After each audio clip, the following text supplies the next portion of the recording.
Hello, I'm the Nerdy Steve, and welcome to my movie review channel. If you like what you see, I'd appreciate you liking, commenting, or subscribing. Today, I will be reviewing Harry Lighton's Pillion in one take. So, let's go. Colin is a little awkward and a little shy. So when Ray, a handsome biker, asks him out on a date, he's thrilled. He starts to discover things about himself that he never knew, things that he loves, and more importantly, things that he needs. I was expecting lots of gay adult scenes and a gay romance going into Pillion, and I thought from the trailer it'd be a rom-com. Well, there was a lot of sex and it was pretty funny, but it was definitely not a rom-com. At its crux, Pillion is about the relationship between a submissive and a dominant person, or a sub and a dom.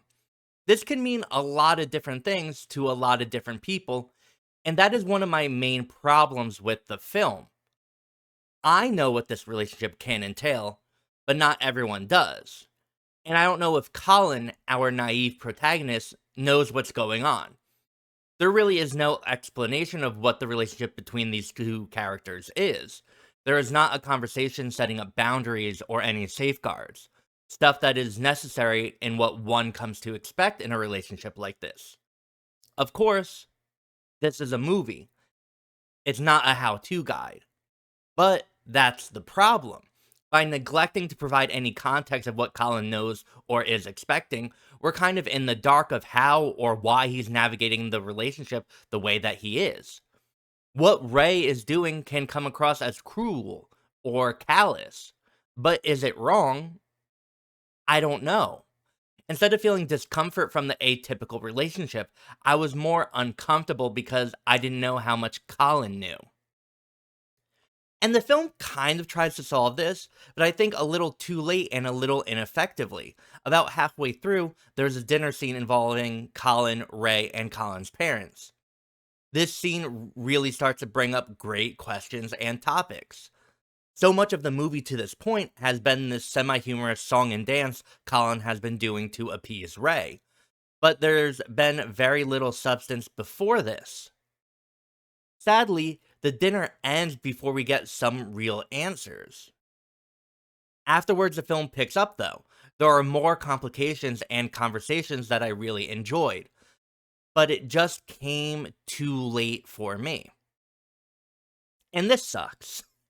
I really wanted to like this very queer movie, and maybe I'm judging it too harshly because I wanted it to be good, but I just found it to ultimately be shallow. It's really well acted from both leads, it's pretty beautifully filmed, and there were parts I found genuinely endearing and captivating. I just found the movie to be structurally a mess, and the arc given to Colin could have been much more defined and enjoyable with a few minor changes. Overall, I'm glad I saw Pillion, but don't highly recommend it. It's a queer movie that looks into, but does not explore a very fascinating dynamic. I think it has emotional beats that are very compelling and heartbreaking. The two characters had chemistry, but I was struggling to find myself rooting for them. And maybe that's the point. I don't know. I'm the Nerdy Steve, and thank you so much for watching. And as always, like and subscribe and comment below to tell me how right or wrong you think I am. Have a wonderful morning, evening, or afternoon, wherever you are. Bye.